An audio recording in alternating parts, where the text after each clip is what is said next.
watching Color 10 News at 10 in high definition. Tonight, one teenage boy is dead, another hospitalized, the result of a car crash that happened just a short time ago. Hello, once again, I'm David Oliver. And I'm Ashley Ketz. Happening now, investigators in Republic are trying to figure out what went wrong near the intersection of Miller and Assisi. Color 10's Kevin Schwaller is live in Republic tonight with the newest information. Kevin. As of a few minutes ago, the Highway Patrol was still at the scene. One car wrecked at the location. The police chief believes that car was speeding. It shut down the road for a time. The driver was killed. The passenger taken to the hospital with serious injuries. Again, both people were believed to be high school boys. It was a hilly road where this happened, and the chief says this is the first serious accident to happen at the location in quite some time. The vehicle was coming westbound on Miller Road, right at the area of CC Way, apparently traveling at a relatively high rate of speed. It lost control, went off of the roadway into the grass, and impacted a tree. Authorities have not yet released the names of the victims in this crash. Reporting live in Republic, Kevin Schwaller, Color 10 News. Also new at 10 tonight, an Ozarks family cannot stay in their home because of a fire. This happened in Billings, just south of the Christian and Stone County line. Smoke could be seen. I see right here for miles as it billowed from the house there on Jasmine Road. A firefighter says the family of three made it out safely. The cause is not yet known. Missouri State needs a new basketball coach for the Lady Bears. Today, the university fired Nyla Millison. She had been coached for 6 seasons. During that time, she won 55% of the games, but this was a losing season. The university will pay Millison $140,000.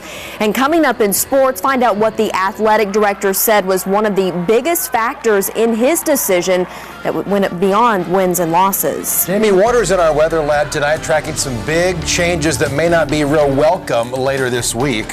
Yeah, it looks like we're going to see a very different weather pattern than we saw late last week unfold later this week. The potential for some snow, obviously the potential for some cold. Right now outside, it's clear, it's quiet. 40 degrees currently in Springfield, 39 in West Plains. Temperatures slowly dropping. They'll be dropping to the 30s here shortly, and then eventually dropping into the upper 20s to low 30s for overnight lows. Now, it is quiet here. Down to our southeast, it has not been quiet. Severe weather. We've seen it across parts of the deep south and through the southeast, while up north we've seen snow, lots of it across the Great Lakes into the northeastern U.S. This upper level low that's developing here will lead to a blocky pattern, which will eventually lead to that risk for some snow, some March snow later this week. I'll have more on that coming up. Here's a look at your Tuesday forecast. Looks like a mostly sunny day here in Springfield, but areas to our north and east will see more cloud cover. Highs in the 50s tomorrow. That'll be the warmest day of the week. Much colder later on, and that chance for snow will detail what to expect coming up. Jamie, thanks. New at 10, Missouri businesses may soon have to cover birth control even if they morally object. A federal judge struck down part of Missouri's rules that let some opt out of the federal contraceptive mandate. Kevin Schwaller found out the judge ruled federal law trumps the state.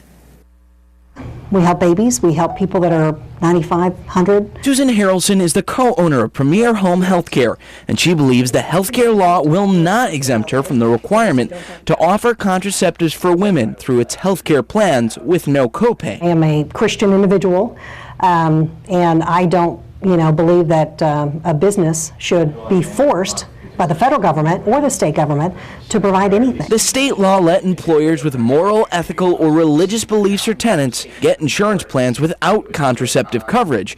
A judge struck down those provisions. And even without the Missouri law, it doesn't look like all businesses will have to pay for these. If a woman's employer is a charity or a hospital that has a religious objection to providing contraceptive services as part of their health plan, the insurance company, not the hospital, not the charity, will be required to reach out and offer the woman contraceptive care free of charge. And Planned Parenthood weighed in, saying this is a victory for Missouri women and their families. This ruling ensures that all Missouri women, no matter who their boss is, will have access to basic preventative health care without a copay, including birth control.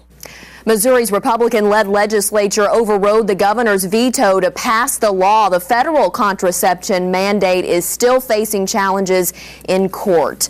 New at 10, Pulaski County has a new judge. Today, Governor Jay Nixon appointed Rhonda Cortesini, associate court judge. She replaces Greg Warren, who Governor Nixon appointed to circuit judge. Cortesini has been an attorney with the St. Robert law firm of Smith and Turley. She is also president of the Pulaski County Bar Association and a past president of the Waynesville St. Robert Chamber of Commerce. Missourians have some pretty strong feelings about a plan to expand Medicaid. People were able to learn more about that at a town hall meeting today, and Color 10's Lindsey Klein was there as well to break down what it means.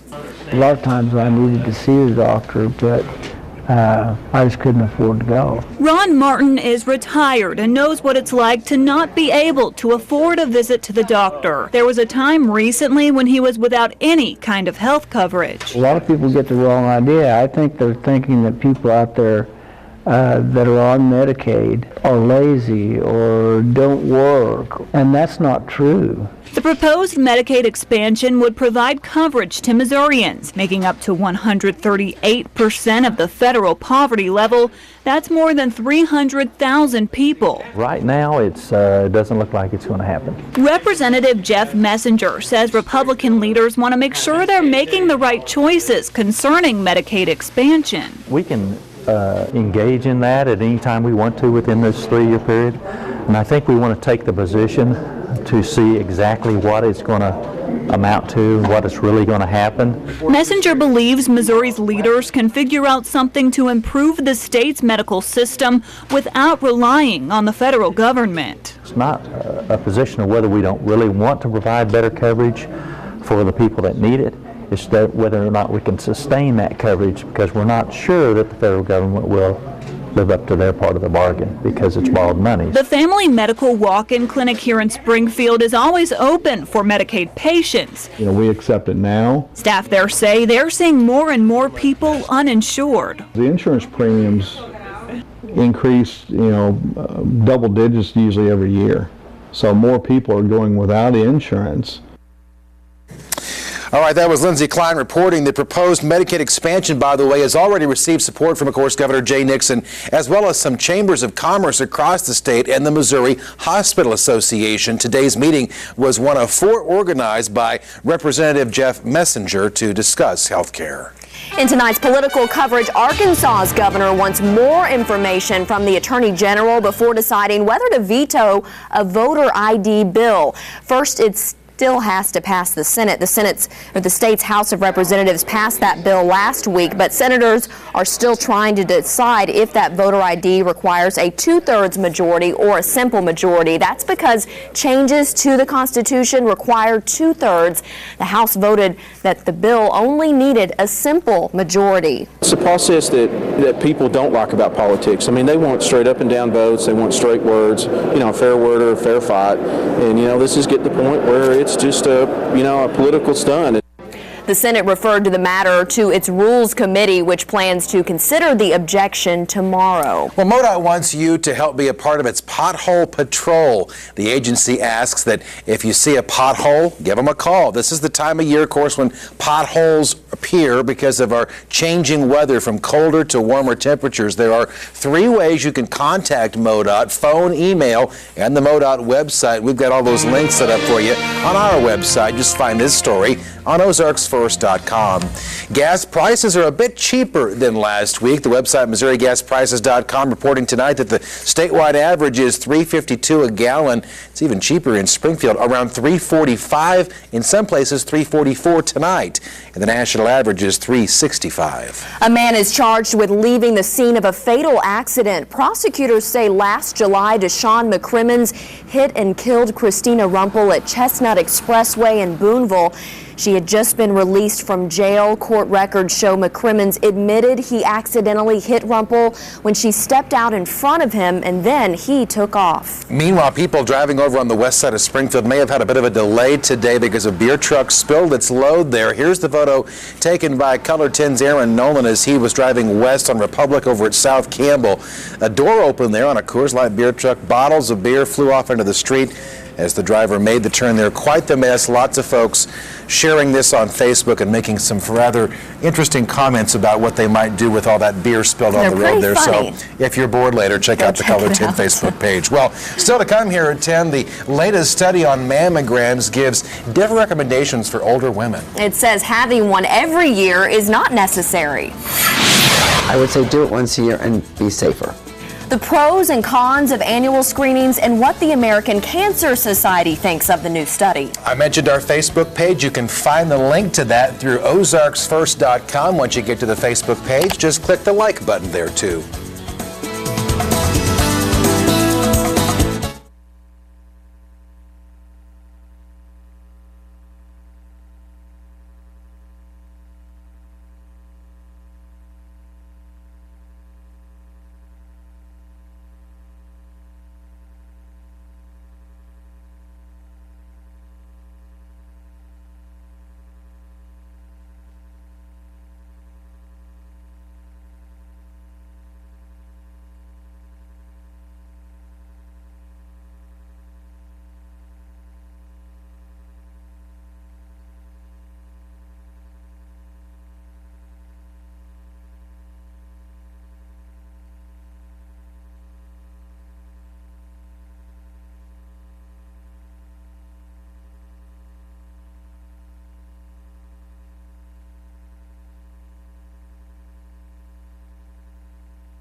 In tonight's medical coverage at 10, how often women should be screened for breast cancer has been a big debate in recent years. And now a new study is suggesting some older women can safely be screened for breast cancer less often.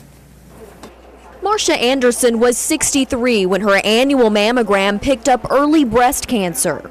It had not spread to the lymph nodes, so a lumpectomy took care of what needed to be removed. Now a new study suggests some older women can be screened for breast cancer every 2 years without increasing their chances of developing advanced disease. Between 50 and 74, having mammograms done every other year did not appear to expose women for the risk of later diagnosis for breast cancer. Researchers also found mammograms every 2 years in older women could lower their risk of false positive results, which can trigger unnecessary biopsies. The report did show that women in their 40s with extremely dense breasts should consider annual screening to reduce their chances of later stage breast cancers, but the report didn't take into account other risk factors. For women with dense breasts, and especially women extensive risk in their background, some of these analyses really don't apply well. We're going to continue recommending for now mammography on an annual basis beginning at the age of 40. I would say do it once a year and be safer. Marcia says annual screening saved her life. There are more than 200,000 new cases of breast cancer every year. The American Cancer Society says it is not changing its screening guidelines based on this study. Well, yes, it was 81 just a few days ago. And Jamie, you're talking about some pretty significant snowfall perhaps this week? Possibly later on this week. It looks like we could see a heavy wet snowfall impact a large portion of the Ozarks, Springfield included. We'll take a look at how we get from here to there and things in between coming up.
And now weather with Color 10 News Chief Meteorologist Jamie Warner. Welcome back. Well, we've seen really a week of change already, and we're going to see another week of change going forward this week into the coming weekend. Let's talk about this past weekend. 81 on Friday. That was a record high here in Springfield. We saw low 80s in other parts of the Ozarks, and then we got into Saturday night. The rain started, and then it was just a cold, wet, stormy day on Sunday with areas that saw some hail. Here in Springfield, we saw hail as large as nickels with some of the thunderstorms that rolled through during the afternoon. Rainfall totals very impressive as well. Almost 3 inches in Fort Leonard Wood. Here in Springfield, almost 1.5 inches of rainfall. So some healthy rainfall totals from this past weekend's rains on top of the healthy rainfall totals from the previous weekend's rains. And take a look at our totals so far for the year. Yeah, we're really putting a dent in the drought now. Rainfall totals now so far for the year around 8.5 inches in Springfield, almost 10 inches in West Plains, and almost 8.5 inches in the Harrison area. And this really kind of goes for the entire Ozarks. All of the Ozarks has really seen some decent rains, a lot more than last year at this point, particularly in the case of Springfield. Compare this year versus last year at this point. We've more than doubled the amount of rain that we had seen by this point in 2012. So certainly some good news as we head into the spring growing season. Out there right now, things are quiet. We've got severe weather down in the southeast. We've got snow in the northeast. And here's our next disturbance. Quite a bit of shower activity and snow even breaking out across parts of western Nebraska. That will be making its way southeast here over the next 12 to 24 hours and will spread some clouds, especially across parts of the viewing area. Let's take you hour by hour. Start you off at 10 o'clock. Overnight tonight, mainly clear, although I think some high clouds are going to roll in before sunrise, and those high clouds will be with us at times through the day on Tuesday. Although I do still think that we'll find mostly sunny skies from here south and west. Areas to the northeast of Springfield will likely find partly to mostly cloudy skies throughout the day, and that is going to keep temperatures cooler there, maybe upper 40s to low 50s for highs in areas like Camdenton, Lake Ozark, Waynesville, Rolla. And then overnight, Tuesday night, there will be the risk for maybe a few sprinkles or flurries impacting those very same regions. But that is not the main event. The main event is going to come into the area Thursday into Thursday night. Here's the reason why. Blocky pattern will be setting up across Canada. That will suppress cold air across the eastern U.S. That will lead to a southerly storm track, and that will lead to the risk of wintry weather with this next storm that develops later on this week. And right now, as far as all the guidance that we've got coming in, it looks like this is going to be the scenario that we're probably going to look at. Significant accumulations of a heavy wet snow from northeast Kansas right across a good chunk of our viewing area, and we could see maybe snowfall totals on the order of about 4 to 8 inches in this area that I have shaded in bright white. A little more questionable here. We're going to get some warmer air here into southwest Missouri and northern Arkansas, so likely a changeover from snow to sleet and rain, and that's going to reduce any potential accumulations there. Needless to say, it looks like we got a cold forecast ahead. After tomorrow's sunshine and a high of 57, colder day on Wednesday with highs only in the 40s, and then later this week we're not going to make it out of the 30s for highs. Make it a little break on Saturday with mostly cloudy skies and highs in the 40s with another round of potential snow Saturday night into Sunday. Hey, we were just driving along the other day with our AC on in the car, which happened last week, but if you had to say right now, Springfield, what are we thinking? Are we on the line here still? I would say that Springfield is probably going to be looking at a heavy, wet snow develop, probably late morning Thursday that would carry over into Thursday night. I think this is going to be a storm that tends to impact mainly grassy areas. I think the roads are probably going to stay wet, with accumulations maybe picking up a little bit on the roads that night.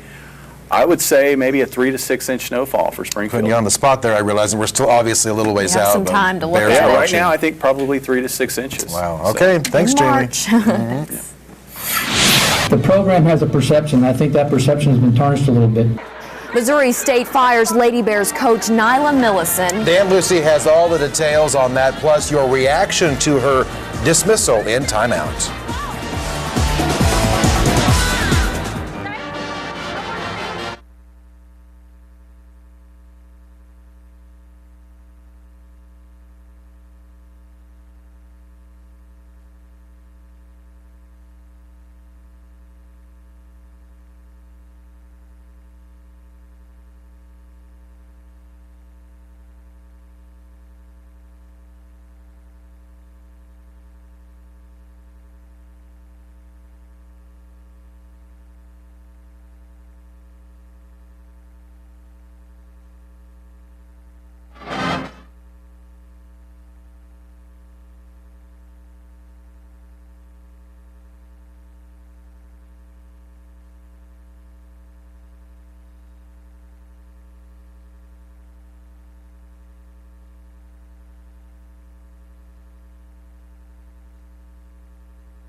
Now, the Chevy Dealer Sports Report with Dan Lucy.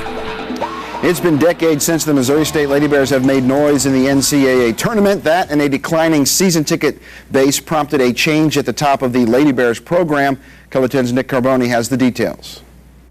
After 6 seasons as Lady Bears head coach, Nyla Millison has been let go, fired by the university today, which owes her $140,000 now to pay off the remaining 2 years of her contract. Millison's staff has also been let go, the announcement coming at JQH Arena this afternoon. It was tough. She was disappointed, and she put her heart and soul into this program, so it was tough. It's also been tough to sell tickets. Season ticket sales have steadily declined since before Millison took over in 2007. There were 3,500 sold that year, down to 1,500 this season. We've got a tremendous fan base. We've got to rekindle that fan base. Millison won 55% of her games in a regular season conference championship last season, but the team hasn't made the big dance since 2 years before she took over. Our ambition and our expectations, we get to the national national tournament, make the NCAA tournament. After 3 straight 20-win seasons, this year's team finished 3 games below 500 and was bounced on the first day of the conference tournament. The program has a perception. I think that perception has been tarnished a little bit just by our season tickets. I mean, we're down in season tickets in the revenue. Secondly, I think we can do better in terms of what we do on the court. Moats told Millison yesterday, she told her team today. She had a tough time saying goodbye to us, I know, because she really does care so much about us. So it's just a tough situation saying goodbye. As far as selling more tickets, there were 2 big names talked about in today's news conference. Moats says he has reached out to former Lady Bears coach Cheryl Burnett, who seems very happy in retirement. He says he hasn't reached out to Lady Bears legend Jackie Stiles, but said a former player could be a factor in the coaching search. The national search begins now for Nyla Millison's replacement. At JQH Arena, I'm Nick Carboni, Color 10 Sports. In a written statement, Nyla Millison said she's grateful to have had the opportunity, and I appreciate the hard work and dedication of our student athletes and staff throughout the years. I wish the program and those associated with it continued success in the future. The Drury Panthers and Bellarmine Knights held light workouts today and met with the media in preparation for tomorrow night's D2 Midwest Regional Championship game. Both of these teams play in the Great Lakes Valley Conference. Both of these teams used to playing each other, and both of these teams are playing their best basketball of the season. Drury, a school record 19-game winning streak on the line going into tomorrow night's battle. Bellarmine has 24 wins, lost to the Panthers last week in the conference tournament semifinals. The Knights, though, are one of only 5 teams to have beaten the Panthers at the O'Reilly Family Event Center. It's definitely going to be probably our toughest challenge of the year. You know, they have a great fan base. You know, love the new arena. You see everyone in the student section going crazy, gonna mess with you a little bit. It'll be a great experience. You know, it's going to be a tough fought game tomorrow, and they're going to get out and they're going to guard all of us. And I think we just do what we do. You know, play Jerry way. You know, which is attack. You know, get open shots, swing the ball, move the ball, and then guard. I think we'll be fine. Now back to our timeout at 6 o'clock. We talked about Missouri State firing Lady Bear coach Nyla Millison. Athletics Director Kyle Moats citing declining ticket sales and not getting into the NCAAs as a reason. I feel she deserved another season, and the decline in ticket sales has to do with a failed ticket policy and poor marketing. I asked for your opinions. Bill emails, I think she should have been given at least one more season to fix things, or at least try to. Missouri State University should be ashamed of how they treated the Lady Bears coaching staff. Russ agrees Mr. Moats and MSU are wrong in firing Nyla. It's a shame. She is a good coach and a great teacher. Shame on you, Mr. Moats and MSU. Ronald on Facebook says, with the economy in the state that it's in and the ticket prices being hiked, why blame the coach? She should have had one more season. June disagrees, though. They gave her 6 seasons. That's pretty good for a D1 sports program. If they're not getting to the big dance in that time, you're out of here. That's normal in any college. John says, bring back Cheryl Burnett and see the crowd return to watch her build a great team again. Eddie says, bring back Cheryl and I'll come back. That's one extra season ticket holder. So we'll say that's not going to happen. Cheryl Burnett's not coming back, I don't think. No matter what, we wish her the very best. Exactly. All right, Dan, thanks. And we will be right back.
Here are tonight's winning lottery numbers.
We're kind of on snow watch to see what happens later this week. How about that here in the month of March? Yeah, it looks like the next couple days will be quiet. Thursday will be the day. Thursday into Thursday night, a heavy wet snow should develop across much of the region. And again, it looks like significant accumulations of snow, maybe 3 to 6 here in Springfield with higher totals to the northeast. Dan, you recall just what, back in 99? Oh, yeah, we had a big snow. Yeah, and then 06 or 07 with the snow around Christmas time, which was crazy. We got basketball tomorrow. Yeah. Drury, Bellarmine, 7 o'clock. It's a Sweet 16 game D2 tournament. The winner goes to the Elite 8 in Louisville next week. So see what happens. Good luck there. Thanks, Dan. Thanks for watching, everybody. And we hope you join us back here tomorrow. Have a great night. Good night.